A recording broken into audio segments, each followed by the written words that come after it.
I literally just saw you guys. Like Yes. 2 days ago, 3 days ago. Was that Saturday? Something? Yeah, Oh, 4 yeah. days ago. Was that Yeah. 4 days ago? 5 I days don't know. ago? Last week sometime. Whoa. Which Wasn't was even cool. a full week ago that we hung Yeah. out.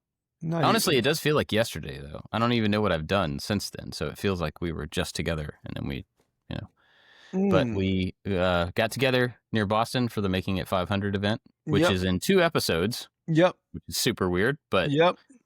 We'll get there when we get there. I just realized that my headphones sound weird, and I couldn't figure out why, and it was because I turned the audio cancellation thing on in the airplane, and now it all. So yeah. Proceed. Anyway, it's good to see you guys again. Yes, good seeing you. It was a really wonderful day, I must say. It was a really, really magical day. I didn't know what to expect going into it. Live events are always such a wild card, but it really was a nice day. Aside from the fact that me and Ryan Smith spelled your name wrong, it was a great day. My favorite part of that, so there were posters, and my favorite part of that was everyone that I signed that Bob had already previously signed, Bob crossed off the extra G on there. When I sent the poster over early on, when me and Ryan were coming up with the final design, somebody said there's too many, Bob's name has too many letters in it, but I thought it was a joke just because it looked like Bob's name had too many letters in it. And so I just ignored if there was a correction or not. But Ryan, thank you so much for making the posters. They were a really big hit at the end of the day. Everybody wanted them, and they really came out nice. But I don't know if I copied and pasted his original document when I changed the font, or if I spelled it, because you asked me right now, I wouldn't confidently spell your name. So I think so it's Ryan's fault. That's my long excuse. Right. Never take the blame for anything. No. Well, it's no big deal. Everybody got a kick out of me marking out one G and then signing next to it. So Yep. It was really, really nice. I mean, Carolina, what a job they did. Amazing. Yes. I must admit, when they said, Graz said, "Oh, we'll use the middle school," I'm like, all right, cool. I just remembered my middle school was probably made in 1965 because it was only, the 80s, which was 15 years later, 20 years later, not even 20 years later after it was built, because I'm 106. So when I picture my middle school auditorium, I picture something that looks something from like an old newsreel. So when Graz said that, and then we get there and it's this high-tech, beautiful theater that looks like it could be in like a Lowe's movie theater. And it was really, really beautiful place with a really nice stage and the sound system and the projection. It really was such a nice place. So Graz, thank you. And Carolina, thank you very much. Yeah, Carolina, honestly, we didn't really know what to expect as far as like the production, like the day and how the schedule was set up and what all was going to happen and how things were going to be. And they just like fully knocked it out of the park. Like it was awesome in every aspect. And they were gracious, and they kept thanking me for being there the whole time. And I'm like, I'm not doing anything. I just like flew here. That's it. And all of this stuff is set up and everything is taken care of and everybody's having a great time. Like they did an awesome job. Yes. So 100%. Thank you, Carolina. It was very Carolina. cool. Yeah. Yeah. It was a good day. So you guys got home okay? You guys like whirled in, and I really didn't even get to see you guys until we were on stage together, really. Yeah. In a real way. I barely talked to you guys. And then we were a little bit weird. we were swamped afterwards with the fans, and then we got a little bit of hang time at the after party. Yeah. And Dave, when you finally showed up, everybody's asking, "Where's Dave? Is Dave coming? Did Dave leave? Did Dave leave?" I'm like, "I don't know. He's probably hanging with Kelly." So, and then when you finally showed up, you had a line all night long at the after party. Yeah. Yeah. So we went back to the hotel. I had some friends there from Toledo. What's up, Mark, who listens to the podcast? And so we went back to the hotel just to get a breather and collect our thoughts. And so we showed up to the after event like a rock star, late. Yeah. So like 5 people came up to me and they're like, Did Dave leave? Is he? They were asking me too. I'm like, I don't know. I haven't even like made it through the entryway yet. I was just like stuck right there at the door. I never left the door. So there was a side door. I never left a 10-foot radius there. I was there for hours. I never left that little radius. I had to send other people to go get me a drink because I couldn't leave. It was absolutely amazing. It was incredible. Honestly, I got so many awesome gifts. A couple of fans, yes, I got some really nice gifts. A couple of fans came to me and told me they were so happy that they got to see you and meet you, and that they almost didn't talk to you because they didn't want to bother you, because they didn't want to get into your personal space. But they said they were really happy that they got to see you and give you a hug. So yeah, don't cry. So, in the events there's a lot of like timing with things and the anxiety of trying to get everything together and make sure I'm caught up with work and all that. And then you get there and there's so much like good stimulation and so much talking, like you don't even have time to think about all your other issues. And it was just an absolute beautiful day from beginning to end. Yeah. It really was. Yep. We have the audio from that show, and we are going to put that out for the 500 episode, but that's not for a few weeks. So, well, actually, we don't have that audio yet. We hope to have that audio soon. And so we'll put that together. But, in the meantime, just if you were there, thank you so much for coming, because it was really an incredible really group of nice people turnout of fans. And a lot of the patrons were there. So thank you guys. Yeah. Just, people made effort to come. There were a lot of local people, which I was really surprised. Like, good for them that it was local to them. But there were people that came from California and Oregon and all over the place. Andrew came from Oregon, Andrew Stanfield. And South Korea. Really? Oh, yeah, the exchange student, who asked us a question. Oh, that's right. Yeah, I mean, it felt like an honor for people to make the effort to come that far just to, like to be a part of a thing, and to be a part of that thing. For me, it felt really, really amazing, and I'm grateful that we got to. It sounds that we got to be a reason for people to come get together, and that sounds kind of selfish when I say it that way, and I don't mean it that way, but I'm honored to have been a reason. Do I smell an annual event? Do I smell an annual event? No. We figured out making it fair. Oh gosh. Making it fair. What do I do? Maybe I'm not setting it up. If you want to get Carolina to run it every year, sure. Making it fair. We figured out that so Sam Murrow had been at every one of our live recordings, and he posted a picture of it, and it turns out that we've done that every 3 years since we started. And I don't think any of us knew that. But he had the dates on them for all the live shows. I mean, we've gotten together at other times, but the live episodes were all 3 years apart, which is kind of wild. So that's crazy. So the difference of recording a podcast and making a video is the comment section. So the videos, we get feedback instantly right away. And with the podcast, there's no immediate feedback. There's a little bit of, the Patreon comments, but, not many. And so we live in this little bubble, this thing that we record every Wednesday morning, and we put it out, and we don't even think about it, and we go on with the rest of our lives. That's so true. This is like a reminder. Meeting all those people is like a reminder of why we do this. And you listen to the show that we do? You listen? Yeah. And the community is just absolutely amazing. Like, you listen to our therapy session? It really is a therapy session for us. And like, people are pulling out their phones and showing what they're working on. I was like, oh my goodness, you should be up on the stage, not me. This is incredible work. Yeah.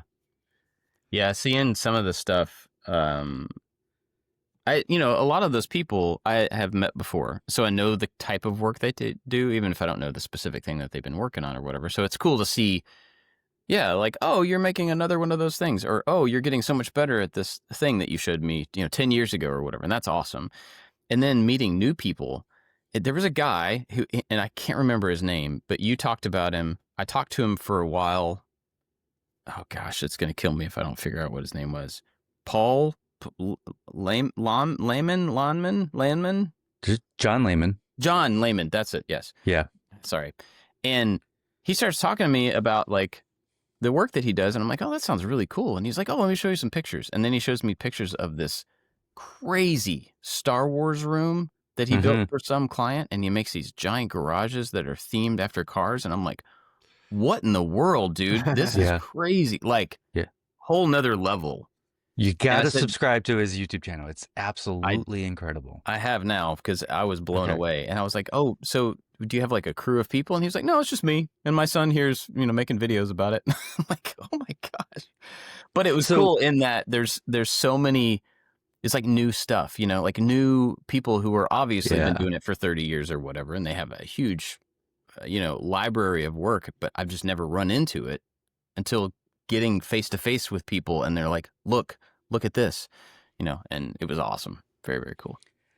So before the event, and we're all in the hallway and we're chatting with people and stuff, I'm talking to people, like I'm talking to people, and I look up, and there was John Lehman, and I believe his YouTube channel only has like 13,000 subscribers, but when I saw him, it was like seeing a superstar, because I didn't even know that he listened to the podcast. Turns out he's brand new.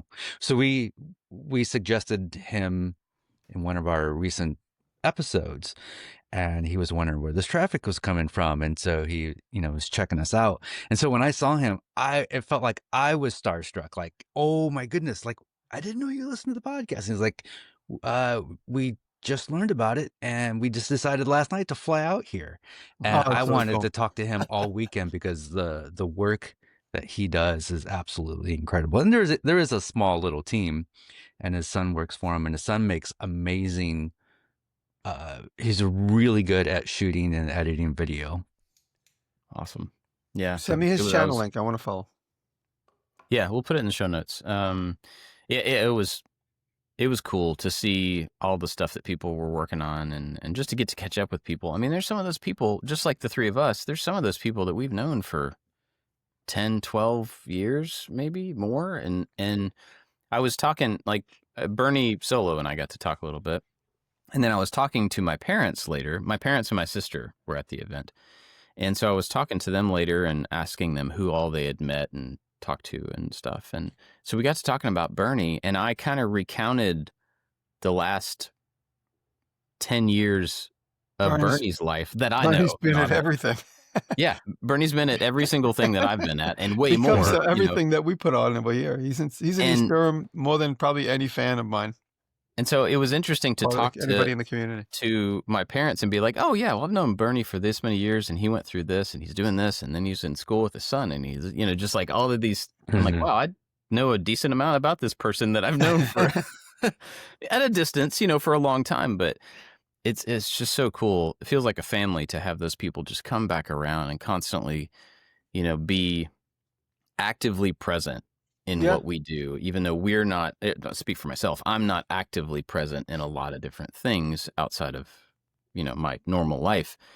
And I don't know, it was very, very cool to see people again and to kind of catch up with people that I hadn't seen in a while. So, and meet all the new people, obviously, too. Mm-hmm. Yep. Yeah, it's great time. Great time. And did I talk about the joke in the after show, or was it on the main show? I can't remember. Did I mention that? I think it was the main show because somebody screamed it out. Okay. Well, I ended up telling the joke that I was going to tell from the stage, and I was legitimately worried that people were going to be mad at me.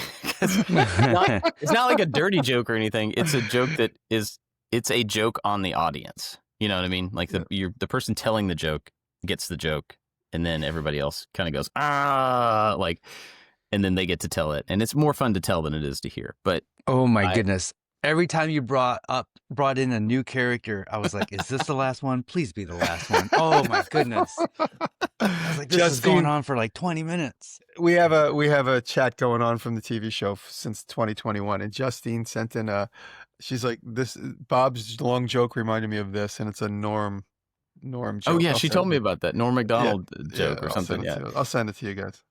And that was, I had never gotten to meet her, and so actually didn't even get to at the event. And so, in the after thing, I made sure to get to say hi to her because I think she's awesome, and I just had never had a chance to meet her. So, but yeah, well, yeah, there's a lot still left over in my head. I was kind of rattling around from that for a few days, and I'm sure we'll continue to talk about it, as we get closer to releasing the episode. But Yeah, have you you guys been think of doing anything since we got back? I was going to say, do you, if you guys, everybody remembers what an impression 100 made on everybody. That was 9 years ago. 9 That's years wild. ago. And this event definitely lived up to the impact of 100.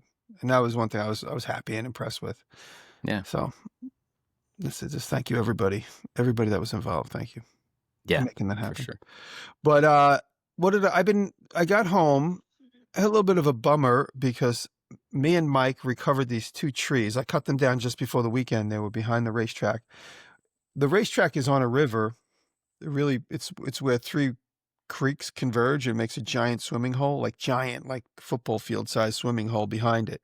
And so when you go off the property, it goes down a severe drop.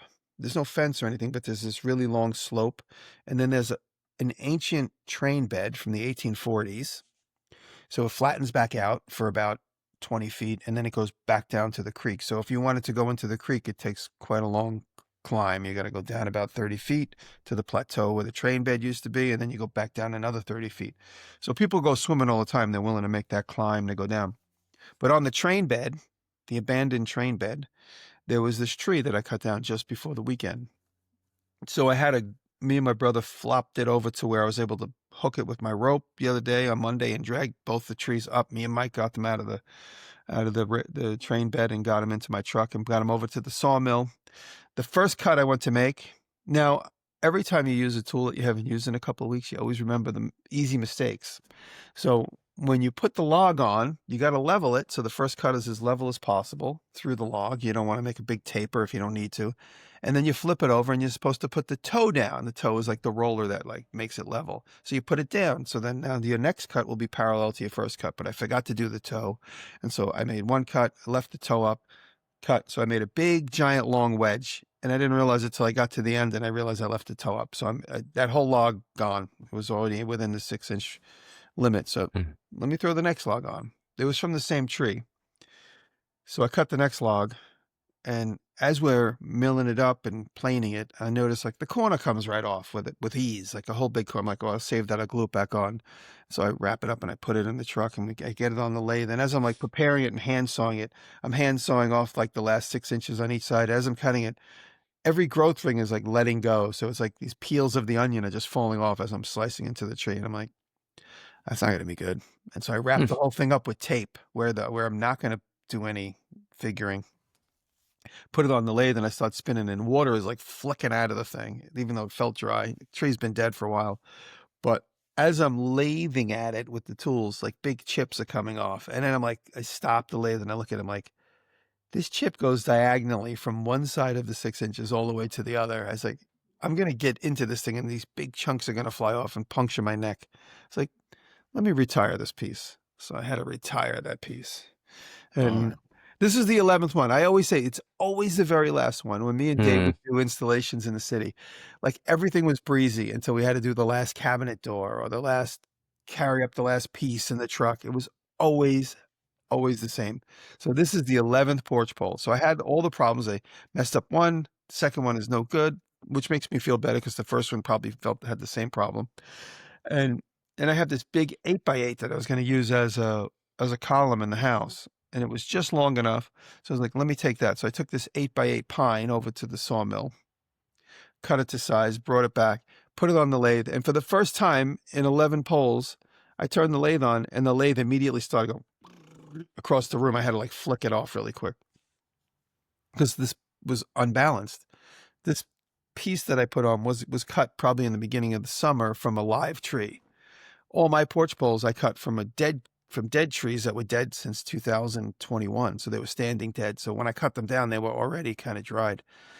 And so this tree still had a lot of moisture in it, unbalanced. So I went through the junk box of steel and I cut various chunks of steel and I'd screw it on, and then I turn the saw on, and then I'd screw a piece on and it would vibrate less, and then I screw it. So I screwed 3 on each end. So 6 pieces of steel off center on this thing, so that when I flicked it on, eventually it balanced like a tire. I must say, I didn't have the camera running for the first one. I was like, okay, so if it's off balance, maybe I took this big, thick piece of steel I had It was about 20 inches long, and it was 3/4 by 2 inches. So it's a fairly heavy chunk of steel. Whoa. And I'm like, I could see where the tree was unbalanced. I could see where it was unbalanced because if you like loosen it so that it rotates on its own, it just immediately falls down. The heavy part falls down. So I took this chunk of steel and I just taped it with black tape to the side of the log. This is the very first attempt. And I flipped it on and it immediately started going, and the piece of steel shot off of it. I stood way back because I knew this could happen. And it's stuck in the wall. Oh my gosh. Oh, Dude. I wasn't there. The Mercedes wasn't there. If it was like, the Mercedes was out of the room because I was going to make so much sawdust. I didn't want to try and keep it up. So the Mercedes is in the other barn. It would have like destroyed the Mercedes front end. whoa. It would have like ripped the fender off because it's usually right in front of the lathe. And that's when I was like, maybe I should screw these pieces on. It's okay. The wood's rustic. If there's a screwdriver hole in it, it won't matter. So anyway, long story short, after me thinking the 11th one was going to be a breeze with a great story of cutting this tree down behind the racetrack and pulling it up and throwing it on the lathe, and I got my last pole done last night. And the difference was, like I said, the chips. When you see somebody on the lathe and there's like big ribbons coming off, I never got any ribbons on this thing because in hindsight, I realized the first 10 logs were all dried. This one was still fairly wet. And the ribbons was just like, so I know the difference now. I didn't realize that cutting a wet log obviously was off balance. If that had dried, it probably would have been more balanced if it was more dry. So was it wet? Go ahead, What? David. I was going to say, did you get any good shots of the ribbon coming off the? A little bit. I was like, What? I should film that. That looks really cool. But you know, when you it's gonna be doing something on the lathe is a little bit like CNC. It's slightly boring to watch over and over and over again. So I'm gonna have to get creative with my editing on that one. So was that one off balance and wet just because it had been laying down and the moisture was settling on one side of the thing versus standing up and all kind of draining over time out of it to the bottom? That's a good question. It could be. It was just way out of balance because actually, so if you're looking at the 6-inch end, the pith was right here up in the corner, but that's just how I got the log. I didn't choose it that way. That's how it was. This was a leftover log from the post and beam event at the Blackthorn. For those of you that don't know, every July, the post and beam crew come and do all the joinery on all the beams. There's always a design, and it's going to live at the Blackthorn, whether it's a shed. There's several pavilions all around the Blackthorn. They have 100 acres, so they have plenty of room. So the pavilions, we've made 5 of them so far. And this July, they cut that, and then at Maker Camp in October, they assemble it. So there's always there's a giant pile of 8x8s and 6x6s, which become all the elements for this construction. And so there was one left over, and Austin said, "Do you want it?" I see, because he knew I might need it for the house. He's like, "If you want it, I'll bring it over." So I had this 15-foot 8x8 in the backyard, and I cut a piece of it off as a stanchion in the house. And then what was left over, I expected to use it somewhere else in the house. But I ended up making it into that porch pole. But I didn't realize how wet it was. It was probably cut in August. The event was in July. I meant to say it was probably cut in June because it still was that wet. It could have been off balance because of the way it was laying on the horses. Yeah. Yeah. I don't know. It's a good question. But the pith was really soft, and that was where it was the least balanced. So this log, I'll send you guys pictures of it later. You know, sometimes in the middle of a tree, the pith is like a kind of like a mushy brown. A big section of this log is that mushy brown, which is it's soaking up the sealer. I had to put a lot. As soon as you put it on, it just disappears right into it. Oh yeah, yeah. Like you always say, Jimmy, you go to school on the 11th one. Exactly. Exactly. Exactly. Yeah. So that's it. So I got my polls done. So I don't think I'm going to have a video this week. And I do have my speaker video in the can. I just haven't gotten my beauty shots yet, which I doubt I'm going to be able to get between today and tomorrow. So I probably won't have a video out this weekend, which will be 2 weekends in a row that I haven't had a video. So when I post a video in a week from this weekend, everyone's going to go, "Wow, I'm really glad to see you back on YouTube. You know, I missed you for a long time." Are you okay? Where have you been? Yeah, exactly. Like the 5th, it says episode 5 of the car build. And like the first comment is, "Wow, I'm really glad to see you posting again. I've missed you." Yeah. Yep. Yep. David, what about you? You said you had to rush back and start filming like immediately. Yeah, so on the plane ride home, I was scripting, and then we got home around 1 p.m. and I was filming video later that day. So there was no break.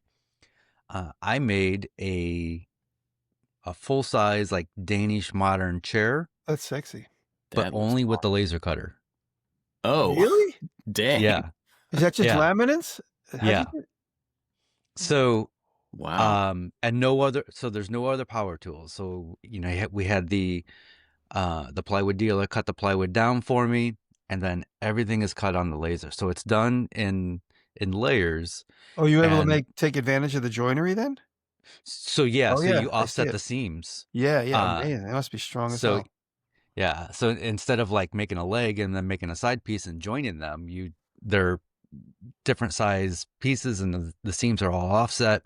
And so as you glue up the layers, the whole side becomes one piece. That's really nice And idea. it was an experiment. I pretty much knew it was going to work, but when it was done, I was like, oh, this really worked. This is like a piece we can have in our living room. I don't have to burn this one. You So don't have to. I don't. You're bound to burn all the other ones. Yeah. Yeah. And That looks so yeah, awesome. thank you very much. Really So nice. that is the next video. It is probably coming out right before this episode comes out. Did you build it? Did you get those cushions or did you make them? Cushions are tough. So those cushions are robbed from another chair. And I was going to just, so basically this chair is it's a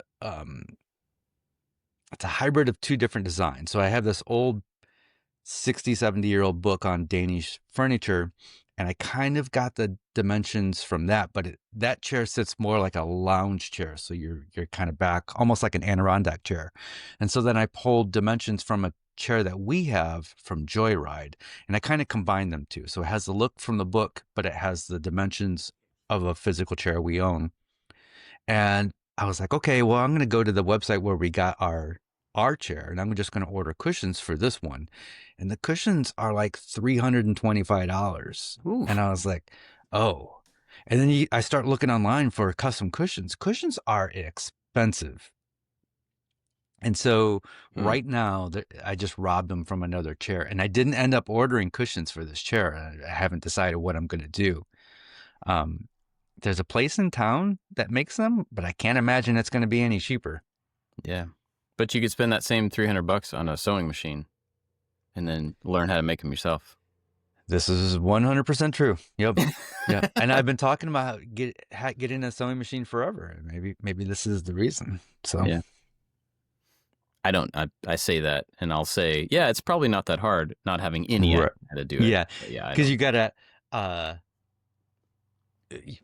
I don't know if you guys have a source for foam, but if you go to a place like, well, Joann's is not around anymore, but if you go to a place like Joann's, the foam is insanely expensive. Yeah. It's like, $100 for a big, and this is thick. This is like 5-inch thick foam. And maybe this isn't a good idea for a first sewing project, because there's a zipper and you got to be able to take out the foam, and then you have the padding between the foam, and then you have the fabric, and then you have the whatever that little bead is that goes around the top of the seams. And yeah.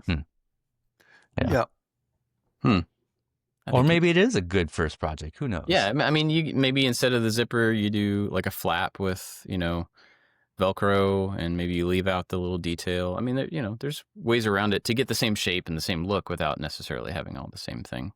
Yeah, I'm gonna make seats for the Cadillac for a video that's gonna come up soon. So I have a question about the construction of because I'm looking at it, and the profile of the side looks amazing, and I totally understand how you've overlapped the joints and stuff. How did you do the pieces that cross between like the two sides that you're actually sitting on that's holding you? So so the side pieces are made up of 5 layers, and the outside layer, you don't see the slats going across, but the inside 4 layers, I will send you an image here, look like this. let me try that again. So the inside 4 layers has little rectangles cut into them, so allow for 2-inch wide slats. And I'm sending Oh, in, I see. Gotcha. and though, and so all of those slats are hidden by the final outside piece. Does that make sense? Yeah, it does. That's awesome. And so you'll also see on this image that I just sent you, there are holes for dowels. So I'm using dowels for registration as I'm laying out the pieces. I don't have to line them up nice. perfectly. They all go over Nice top of a idea. dowel. Oh, that's very Yeah. smart. So Wow. how do you sell this video? This is another thing that we deal with as YouTubers, you know. But I've got a couple of, like the one tool thing, even though that tool yeah, is a laser, but you know, yeah, like I made this with one tool, or yeah. So One I've chair, got some ideas, 6,000 but parts. yeah, that, I mean, so you could flat pack that. You could sell that as a kit. for sure. That would be awesome, because that's a very classy looking chair. Were you able to get all that Really. out of how many 4x8 sheets? One sheet? Well, you could 2? 5x5 sheets, and I think it was 2 5x5 sheets plus 1 4x8 sheet of walnut plywood, because it's walnut plywood on the outsides. If I were to do this again, I would do solid walnut. That way you could round over the edges a lot more. Yeah. So 3 sheets of plywood for this, but I actually had to use more because of what is not in the video. So the laser cutter has it has a pass through on there, and the pass through also has a conveyor belt. So you can actually stick in a 24-inch wide by infinite long piece, and the laser cutter will pull that piece through the machine. Wow. To do all the pieces. And usually when you cut on a laser, you don't think about using tabs like you would with a CNC. But when you have that conveyor going through, you have to have tabs, because those pieces start to fall off and then they get caught on the outside of the machine, and they can't pull it through.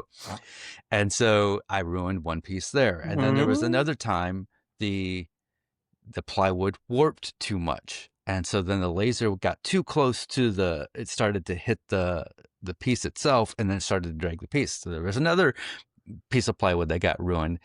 And so, yeah, so it was actually more sheets than what it takes. But I actually said in the video, you go to school on the first one. And so you learn how to deal with those things after you have the problem. Yeah. Wow. Well, it looks awesome. Thank you. Beautiful. That's cool. Nice concept. Appreciate it. Yeah. So I had a big pallet of material delivered yesterday. Everything for my pool house shed. I don't know what to call it, because it's like both, but it's not a pool house because that sounds real fancy, and you're not going to keep hang it fancy. Out in it. Yeah. Keep it fancy. My pool chalet. I don't know exactly what to call it. Anyway, this shed thing that I'm building. I told you guys I ordered all the material. It showed up yesterday, and I was I don't know why. I mean, like, I ordered it, but I was expecting like it's going to be a semi-truck load of, just pallets and pallets of. It was like a pallet with. They just stacked it really efficiently, and it was like all the sheathing and then all of the lumber on top of it, and they just came in and dropped it in the driveway, and it was like well organized, and they actually picked good material. Looking through all the pieces, I'm like, wow, there's only one that seems to have a decent amount of bend in it, and it'll probably not be that big of a deal. Banana tree 2x4. Yeah. And so that's all there. And because I had made the whole thing in Fusion, I've got drawings for the walls. Like, I just exported a drawing with all the measurements, so I know all the spacing for the the windows and doors and everything. I've got the order of operations for at least up to the sheathing. And so, like, I'm ready to go, which is really cool. When are you going to start? Today, after this. Oh, that's amazing. I'm going to go out, and I already shot the intro for the video. So I've got the kind of blank space, shot, and I'm going to go start building walls today, which is pretty great. Oh, that's great. No rain on the horizon for the foreseeable future here. So, I don't have to like work around that and try to, get it dried in or weathered in or whatever you call it. How Make are you going to make start it with your foundation? What is the plan for that? So when we put the Floating pool deck? in, we had them pour the deck and we had them pour a pad for where this is going to go and Oh, slope it cool. toward the drain. So the back of the building will be on the back of the pad, so it's going to drain off that way. Everything else is going to drain towards the actual inset drain that's there. And so I'm just going to go straight on the pad. And I looked into that, and there's pros and cons for doing that, but it seems like enough people build sheds that way on pads, Mhm. as long as you manage the Moisture. moisture, then it's not a big Mhm. deal. And I think I found like sill tape, I think is what it's called. It's like a foam layer that you put underneath the Mhm. 2x4s when you put them on there, and it creates a little barrier and stops moisture leaching and stuff. And so like, yeah, I think it'll be good, but that's the plan. It's like ready to go. I just got to go up and like chalk the lines and start building walls, and I'm pretty Is excited. this multiple videos or one video? It'll definitely have to be multiples. I don't really know yet. I'm going to try to keep it like I'm doing this for the first time, so let's see how far I get in the next week or 2 weeks or whatever. But I'm thinking I should be able to do a framing video and then like a roof video and then a sheathing video and then a doors and windows. And then it's like, and then after that, I don't know about like the roofing material and the siding. Those are going to be a bit more, unknown and kind of labor intensive. So Yeah. I don't know. That answers my follow-up question. I was like, is there a deadline for the whole thing? But Nah. if you're going to break it up, then probably not. Yeah, I'm hoping to have it, dried so that it won't get wet on the inside before it starts getting really, really cold. And I mean, we don't get a lot of snow here anyway, but I would like to get all that done before the snow, and then kind of work on the siding and stuff over the winter. That's my plan. And then the inside of it, I'm not even thinking about the inside finish. I'm just going to let that be probably after the videos are done, just worry about the outside. But I'm pretty excited about it, building this. It's something kind of new for me. And it's funny because I talk about that in the intro, is that building something this big is new for me. But then you look at other people's videos and like building sheds is not new. Building sheds is not hard. It's not even necessarily interesting. But for me, it's a new challenge. It's a new, it's the next step. And I also know that, like I've talked about on here before, it's a step towards something bigger.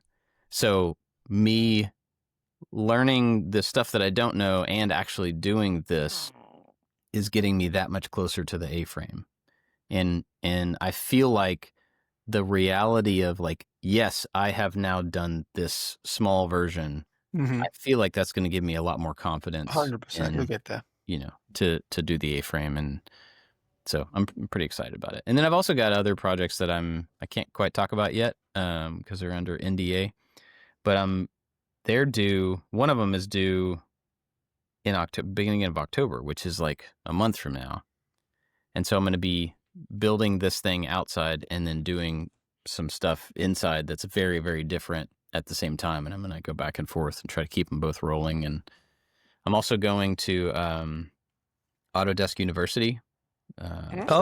Fancy. Yeah, they're bringing me down to fancy do some video and stuff of that, which is really awesome. And that's cool. When is that? Go to it. That's next week. So we're not gonna have a show next week because I'm gonna be in Nashville. That's sad.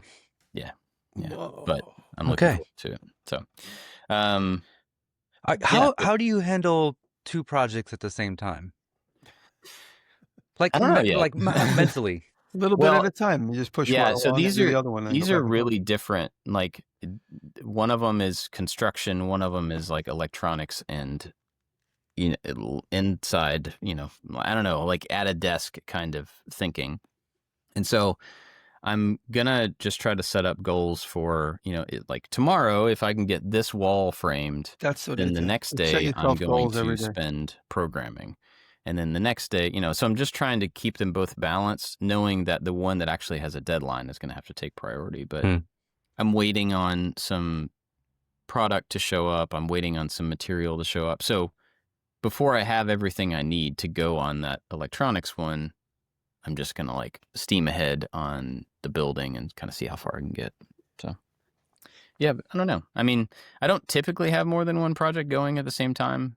Like production, I'm always thinking about a few things that are down the road, but it's easy to set that stuff aside. But it's a little bit harder when you have two messes that you have to manage. Like two sets Yeah. of material and two sets of But they're both really cool, so I'm excited Yeah. about both of them. We doing multiple projects at the same time is not something I enjoy doing, but I have over the past few months have various projects going at the same time, and we're always moving something out of the way to not show it in the video so it doesn't screw up the Marvel universe of make something Yeah. and mess up all the timeline. So it's one of those like, man, I need more space because I don't have anywhere to put this stupid thing that's in the way. You should, instead of moving it and hiding it, you should just blur it and then, like put a big that's question engagement. mark on it or something. So people are like, "Ooh, what's that thing?" Yeah. That'd be nice if I could blur everything around me. You can get like a zoom filter or whatever that blurs No, but in everything. real life, so like when I come in, it's blurry, so it doesn't look messy Oh, there you go. all the time. So we did kind of have like a little bit of a topic we were going to talk about. And I don't even remember what it was. Something about people, being around people or events. Doing or live events, because Yeah. we all do them. I do them more often than you guys. I basically throw live events in my house all the time. Yeah. So live events. How do you guys feel about doing live? How do you guys feel about this recent live event that we did? It's been a while for you, Bob, and Dave. Obviously, it's been a while for you. It's kind of an ongoing joke that you don't like to go out, which is totally cool. But you came out this weekend, and I think you had a pleasantly nice time. What do you think?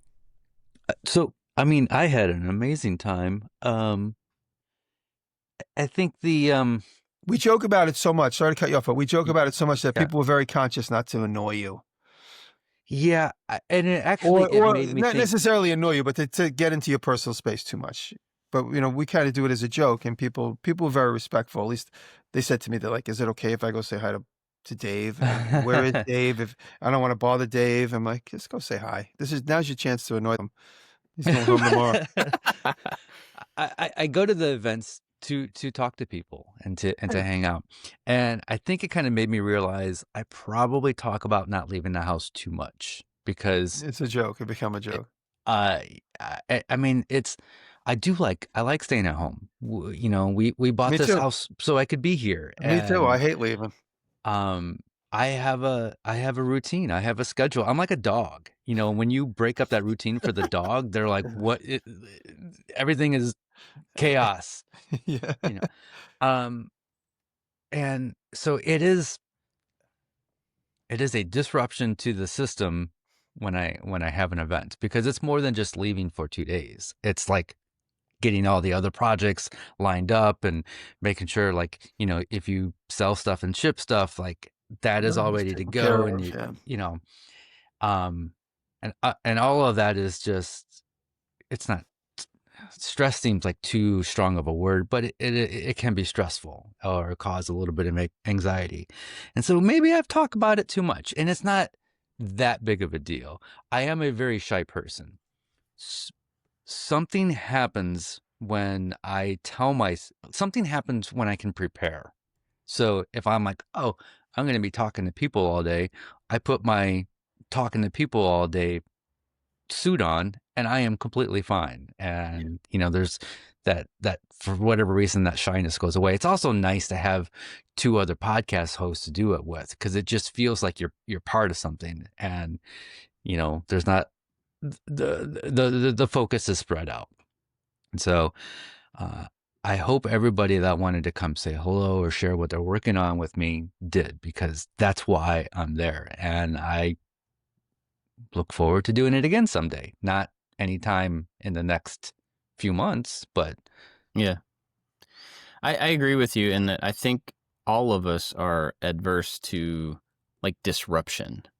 Like we have patterns, we have schedules, we have things that we're comfortable in, and that's not bad. But anytime you have something that's going to disrupt that, it feels like you don't want it, because it's like a little bit unknown, and it just changes the patterns that you get into and everything. And so I definitely feel that as well. But then almost every time that I decide for things to be disrupted, it ends up being good. I think that's when a lot of change happens in life, and a lot of growth and a lot of new experiences, when Yes. your patterns get disrupted. You allow them to be disrupted. It's just hard going up to it. On the way to something like, disruption, you're always like, oh, it's going to be inconvenient. It's going to feel this way. And then you get out of it and you're like, oh man, that This wasn't is so bad. amazing. That was Yeah. great, So yeah, it's the same kind of thing. Like I don't look forward to, it's not that I don't look forward to being with people or going to things. I don't look forward to the time away. I feel like I'm missing out on, like, I'm hyper focused on my family and on here. And so I miss out on a thing. I know it's not a big deal, but I still feel like it's a big deal because I don't miss out on the thing. And so it's not that has nothing to do with where I'm going. It's what I'm leaving. That's the thing that is the disruption for me. And I was telling you guys before we started recording, like this event that we just went to was the first one I've been to in a long time, but somehow I'm also going to Nashville next week, all of the sudden. And then in October, I'm probably going to Texas and Connecticut. And wow. And then the next month, I'm going 2 places. And the next month, I'm going 2 places. Like, I have a thing that I'm working on that might. Are these all private or public things? They're private. They're shoots, but it's weird that all of a sudden stuff has lined up to where I might be traveling a couple of times a month for a few days for the next several months. And it's a cool opportunity, and it's, but it, not having traveled a whole lot outside of family stuff for a long time, and then all of a sudden it's like, wow, this is going to stack up, and I'm not really sure how I feel about it. In the teens, we used to travel. We would all travel a lot. Of like, I was kind of dreading the missing out on normal life, and then I get there and I'm like, no, this is wonderful. This is great. This pushes me in new ways, and it was great.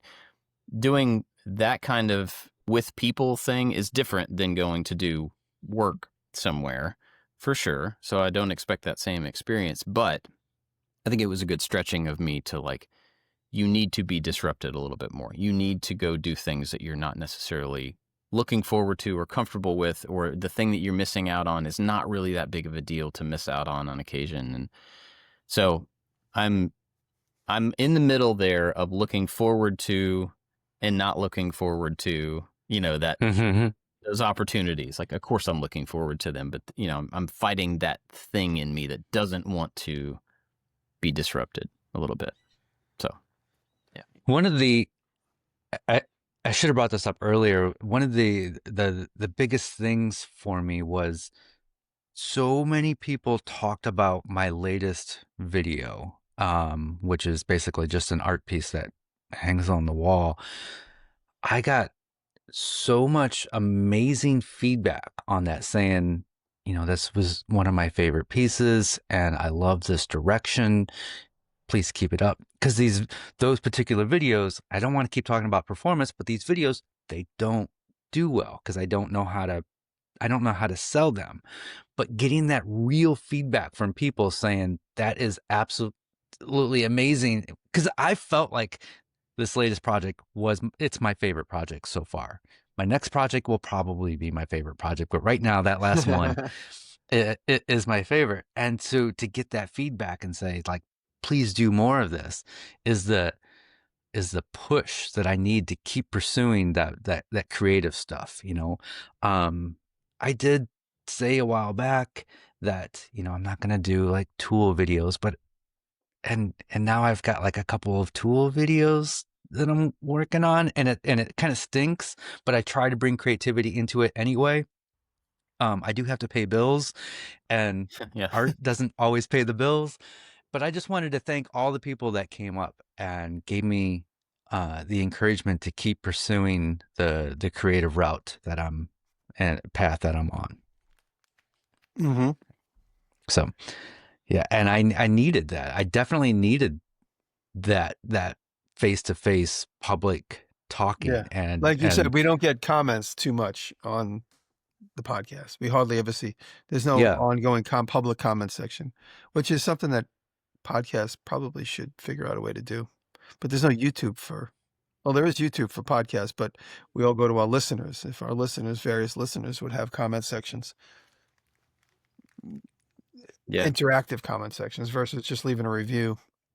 I had a similar, I mean, probably not as much, but I did have a few people ask me about the Gia, and it's the same situation where like I enjoy doing that, but it doesn't perform at all. Like it doesn't feel like anybody wants to see me work on a Gia, when it comes to the video going out. But at the same time, I had multiple people come up and say, man, when's the next Gia video coming out? I have a car sitting in my living room that's like in 2 pieces, and I don't have any motivation to work on it, until I see you work on it. Not in the living room, but people do have project cars that are working on it at the same pace that I'm working or not working on mine. And so to hear that it's helpful and a motivation for at least somebody, I was like, oh yeah, I guess I should get back to that because I want to. It's just a matter of like, I have to justify my time at that thing. Just so. Oh, I think I love going to live events because it really shakes up the energy. We get stagnant in our own place, and sometimes, just like you said, meeting people face to face and getting those live comments and that real interaction. I go to everything pretty much, and we throw a couple of events a year, so I'm right there.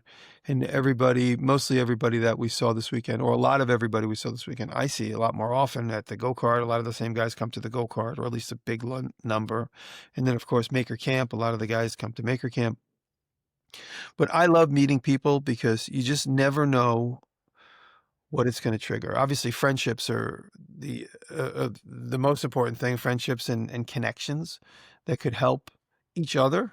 I could help, and they could help each other, and just shaking it up and getting to meet that face, that person that you've been talking to for so long, whose icon is like a hammer, and then you meet them, and you're like, "Oh, you're Claw 25? Oh my God, amazing! Finally put a face to the name." And so I really do look forward to these live meetups. Before 2020, they seemed to be every couple of weeks. It seemed like we would all go to them. When was that? What year was that when we did Maker Camp live, not Maker Fair live in San Francisco, when we all went on stage? What year was it? Was that 18, 19, 17? 18 or 19, yeah, I think. Yeah, it seems like 200 years ago. Yeah, it does. And I really look forward to it. But truth be told, I hate leaving the house. You guys want to hear a funny story while we were gone? So Ryan takes care of the house when I'm gone sometimes, or Mike, the fireman, will come and take care of the house when I'm gone. Got a lot of animals, and Rob is across the street, but last weekend's event, Rob was here, so Rob would also take care of the house. But Rob was with us at the event, and now this weekend, me and Rob are invited to a wedding in Detroit. So me and Rob and Rachel are going to Detroit for a wedding this weekend. Our friend Jenny Barrow's getting married, so we got invited to the wedding, and I'm not going to be around, so I have to either rely on Ryan. Maybe after the story, you're going to laugh. So I check the cameras constantly just to see if anybody's leaving packages or whatever. The house is safe. It's pretty safe. Maybe I shouldn't tell the story. Oh boy. So, what was it? So it was Saturday night, and at about midnight 30, I check the cameras, and the kitchen door is wide open. So it's always warm in my kitchen, so we leave the hard doors open, but there's like substantial screen doors. But if you walk out of the kitchen and you swing the door open to like 89 degrees, it stays open. So you always kind of not realizing you got to like look back if you've left the door open, because it automatically will stay open at 90, and you got to just give it a tug, or if you open it up gently and then walk out, it'll close behind you. So looking back at the cameras, I noticed that the kitchen door was open at midnight. And so I'm checking to see if Ryan did the birds, closed them, opened them, and then I'm scrolling through hours. The kitchen door is wide open. And then at 7 a.m., he comes in, does something in the house, and then leaves at 7:15, closes the door finally. So now the kitchen door has been wide open to the public for 7 hours, facing into the backyard. Kitchen's wide open. And he goes and opens the coop and then goes. He was doing a project in the barn in the backyard. He usually works at the shop on Main Street, but he was using the welding table, making a project. So he told me, I said, yeah, go use the welding table. So he was right here the whole time, even though the door was open for 7 hours. He was working in the shop through the middle of the night. So I slowly go through the cameras after I get home just to see what's going on. Oh, this is why. So I had a big bin of eggs on the back porch, like maybe 24 eggs in a bin, and they were all smashed. I'm like, who would smash these eggs? The chickens will eat eggs if they're broken on the ground, but they won't peck at an egg, obviously. So I go through the cameras to see if the cats did it. And then lo and behold, this Rocky Raccoon, first time in 21 years, comes up and he's like sniffing around. He's like, oh, this kitchen's open. And he just like wanders into the kitchen. And then I go to the indoor kitchen cameras. So Ryan walks out at 12:30, and at like 12:40, Raccoon walks into the kitchen and is just like looking around. It's like walking. So I have him in the kitchen, just like walking around the kitchen. And then all the cats are on the table looking down at him. So if you know my house, I have 5 outdoor cats. They only go in the kitchen through the open window, and they don't go into the house. And so they're in the kitchen, like looking at this raccoon. And then he leaves and goes in the back, and then he discovers the eggs, and then he kind of pulls them behind something. So I don't see him smashing them, but I know that's him who did it. And then about a half hour later, he comes back, walks into the kitchen, walks around again, leaves. And he comes back a third time before Ryan comes in the morning in the sunlight and everything. And then, so I set up a camera Sunday night on like porch height, right at the ground level at the back door, just to see who comes and goes. And sure enough, I go out for my walk at midnight. I come back at maybe 40 minutes later. And in those 40 minutes, the raccoon walked up to the back door and was like, hey, how come the door's not open? Where are my eggs? And then walks away. And so now we have this visitor that's going to come and go. And at one point, the raccoon walks around the kitchen, stops at the doorway, and looks back into the yard like, I guess this is where I live now. I'll send you the picture. It's crazy. Really and Man. So I scolded Ryan on making sure the door is closed behind him. I sent him a picture of the raccoon standing in the doorway, like with his arms up. And Ryan goes, did he open the door? I'm like, no, you left the door open. He's like, I left the door open? And he's like, no, I didn't. So I went down to see him while he's working, and I scrolled through the cameras, and he goes, oh, I guess I did leave the door open. I'm like, yeah. Man, you're lucky that your kitchen didn't get ravaged by a raccoon. Ryan did say, when I came back, I noticed a lot of the cat food was gone. I was wondering how they ate so much cat food. Because they argue with each other. So we put out like 4 bins with a little bit of cat food in them so they could literally eat side by side. What's up with your cats? They're just watching. That's what I'm saying. They're like, I sent you guys the picture of the cats in the kitchen. They're all like, who's that? Right. So Jenny works she volunteers at a wildlife refuge near us. And so she's out there once a week, and they rehabilitate animals that are hurt, or, if their mothers die or something, they'll bring out babies. So there's always like babies and hurt things, all sorts of things. Tons of raccoons. And so they have these big enclosures where they'll rehabilitate a raccoon, and then if it can be let go, they'll take it out into the woods. It's out on a farm, and they take it and they let it go. And so Jenny constantly sends me video of her in one of these big enclosures trying to change their water and give them food, and there are just raccoons all over her. Oh my God. They're climbing up and getting in her shirt, and they're climbing on her head and everything, and they are just terrors. I mean, they're real cute. And sometimes they act like little people, but so on this one camera view where like the next night when he comes in, he like goes to the back door and he goes to walk away. Me and Rachel are watching, and he walks away and he's limping. His rear foot is something wrong with his rear foot? And right away Rachel's like, oh my God, we got to get him. We got to fix him. We got to get him. I'm like, I'm sure he's fine. He'll operate on 3 feet. He's going to be all right. We'll see if he comes back. I said last night, so Rachel's in the city for a couple of days. So we were on the phone. I was like, should I leave an egg on the back steps for our new friend? She goes, no. Oh, man. No, do not do that. I'm like, okay. That's a bad idea. I was going to do it anyway, but I didn't. Yeah. So I didn't check the cameras last night. If there's a sighting, I'll send you guys a screen grab. Cool. Well, you guys got anything else you want to chat about today? I'm ready for the next event. That's all. All right, that's it. Well, I don't know if we said it before we started, but I'll just give it one more time. Dave, the more events you come to, the less people will bug you. Okay. I did have a lot of people try to convince me to come to Maker Camp, like a lot. Oh yeah. It's a really, if you guys came to Maker Camp, you gotta move the dates. if you guys came to Maker Camp it would be like maybe we're going on 7 years now. This October 10th is Maker Camp in Eastern New York. Come. Bob and Dave won't be there, but you guys can come. Maybe you guys come on like the 10th anniversary or something like special milestone. My kids will get out of the house and they're not around for their own birthdays. Then I'll come. Yeah, that's the problem. Bring the whole family. Yeah, that's easy to say, but with school and sports and that's not easy to do. But I'll make it one of these days. I will.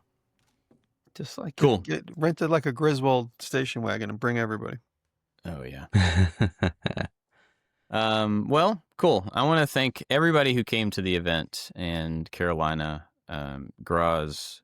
It was amazing. Thank you for the patrons who showed up, and for the patrons, because you all supporting the show helps us do the show, which helps us get to 500 episodes, which actually technically we're not at 500 episodes yet, but don't tell anybody.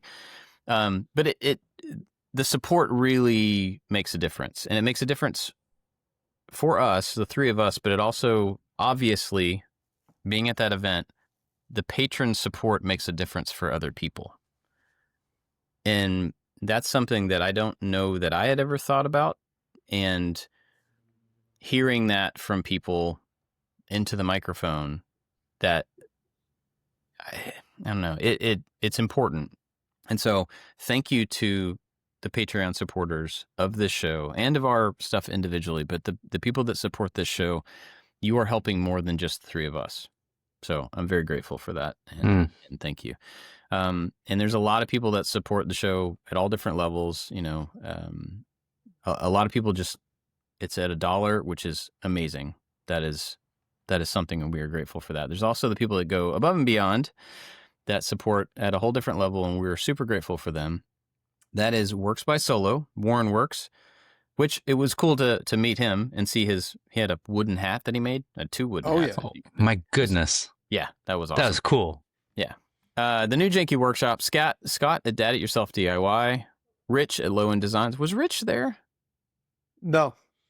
Oh, I thought Rich was going to be there, but I didn't see him. Anyway, Rich at Low End Design, Pete Rondo, Odin Leather Goods, Nick Ryan, Michael Menegin, Matthias Garnow, Making with Mog, Corey Ward, Chad from Mancrafting, Albers Woodworks, and A Pretty Big Deal Inc. That list got in a different order somehow this week. It's the same number of people, but keep you on your toes. Yeah. But also, thank you to people like, let me look through the list, Catherine Ezel. Thank you. I probably said your last name wrong, Catherine. I'm sorry. But she's been supporting since 2021. That's pretty amazing. Thank you for that. If you want to get the after show, you have to be a Patreon supporter at any level, but everybody gets the after show. We actually did an after show at Making It 500, so they're going to get an after show for that episode too.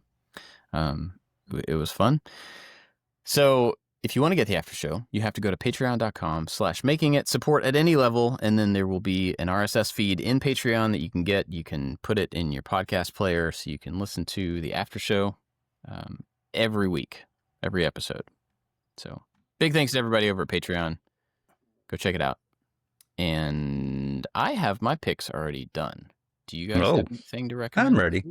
Okay, go for it. So I didn't watch a lot of YouTube over the last week. In fact, my watch later list has really grown because there's a bunch of videos that I want to watch. But one video that I did watch at the airport is called How MDF Boards Are Made, and from a channel called History of Simple Things.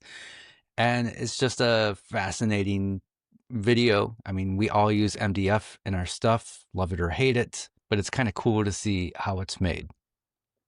So, interesting. Well, I'm looking through my to watch list, and I see Matthias Wendell got a CNC. It's a steep learning curve for using CNC. And I know historically Matthias is always hands-on, not CNC. So I'd be curious to see how he wraps his brain around the CNC. And I'm just watching the preview, and it looks like he has to make the CNC, or it's an assembly one. I mean, that sounds about right. You wouldn't expect him to just buy one pre-built. Right. So anyway, that's too easy. We could all watch that and talk about it next week. I haven't seen it yet, but Matthias is still out there swinging. He's one of the reasons I'm on YouTube. So thank you, Matthias. Cool. I have two. One is Morley Kurt put a new video about building a secret library in a closet. Ooh. I've seen Morley's videos before, but for some reason I wasn't subscribed, and I'm not sure. I don't know what happened there, but I haven't seen one in a long time. And so somebody sent me this a couple of days ago, and I started watching it. It's so good. It's just fun. He's really good at. She's got a good energy flow level of a video. Makes beautiful stuff, but also just like puts the story together really well, and it's a lot of fun. Speaking of this, his previous video, I actually texted him. I'm like, "Hey, your storytelling in this video is phenomenal." And I was asking him, like, "Do you script everything out, or are you kind of like winging it when you're recording?" So we had a little conversation about that. He stopped by the shop, I don't know, about 6 or 8 months ago. Good dude. Oh, cool. Great guy. He's really very talented, and just really good at making telling stories about making things. Like he's always challenging himself in a big way, which is great to watch, and that becomes a story. Yeah. The other one I have is just something that just showed up on YouTube. I didn't go looking for it, but we talked at Making It 500. We talked a lot about imposter syndrome. The three of us talked about it. Copper Pig, which we didn't actually mention, I don't think, earlier, but the conversation, Jimmy, that you and Derek and Justine had on Copper Pig was a lot about that. So this video showed up from Harvard Business Review. It's some guy. I don't know who he is. Let's see. His name is Arthur C. Brooks. Don't know anything about him. But he has done a bunch of studies about imposter syndrome. And so this video is just him talking about why people feel it and why people wouldn't feel it and what that says about them. The thing that I took away from it that I think was really interesting was that we feel like an imposter on something because we focus on the things that we don't know. And the people who are looking at us go, "Oh, you're not an imposter. You're really good at whatever," because they focus on the things that we do know. And I had never thought about that before. Yeah, that's interesting. Is that you're looking at the same person with the same set of skills, but your focus is different. And it makes a lot of sense when you think, when you talk to somebody and you're like, how could you feel that way about yourself? Like, of course you're good at this. I can see it because I'm focusing on what I see. And then that person is focusing on what they haven't learned yet, And then he makes the point about there's other type of people that are this combination of narcissism and Machiavellianism, and they're a psychopath, and it's really interesting. And it's like a 4-minute video, but that little nugget was the thing that I had never thought about before. So I'll put a link to it in case you want to check it out. So at the live event, we did 3 things. We did the behind the scenes conversation with us from the TV show, which was a lot of fun. It was just goofing off and telling behind the scenes stories for the TV show on Netflix, Making Fun. And then part 2 of the live appearance was Paul Jasper did his podcast live, which is Woodworking is BS. If you look it up, it's Woodworking is BS, but BS is spelled out. And Paul talks about everything except for the actual physical woodwork, kind of the feelings, the emotions, the whys and the hows of being an artist. And so he interviewed me, Derek, and Justine on stage. And so that's what we're talking about. So go check that out. That's another piece of the live event that you'll get to hear alongside our show, when it airs, episode 500. So we'll put that in the show notes. I checked last night. It's not up yet, but I was curious to hear it. Yeah. And check out Copper Pig as an Instagrammer. Copper Pig, that's Paul's. And he does those insane, awesome, beautiful boxes. Yeah, he brought that cabinet, and I was like, oh, the detail on this is phenomenal. Yeah, and I think it's all hand cut, too. He doesn't use lasers. Oh. It's just insane. What a waste of time. I'm just kidding. I'm joking. Bob says what I think. Yeah. Cool. You guys got anything else for this week? I think that's it. That's it. All right. Well, like I said, I'll be out of town next week. No show next week, but then we will. Oh, no. Jimmy, it's like, I'm going to get a free Wednesday morning. Boo. Yeah, that's it. Thanks for listening, everybody. Appreciate it. Jimmy, you have to tell them that you love them. Get off your phone, Jimmy. Oh, sorry. Somebody just sent me a long message. I love you, everybody. And I forgot to tell everybody I loved them at the show. So I love everybody. They know it. They feel it. Yeah. Yeah. I felt it too.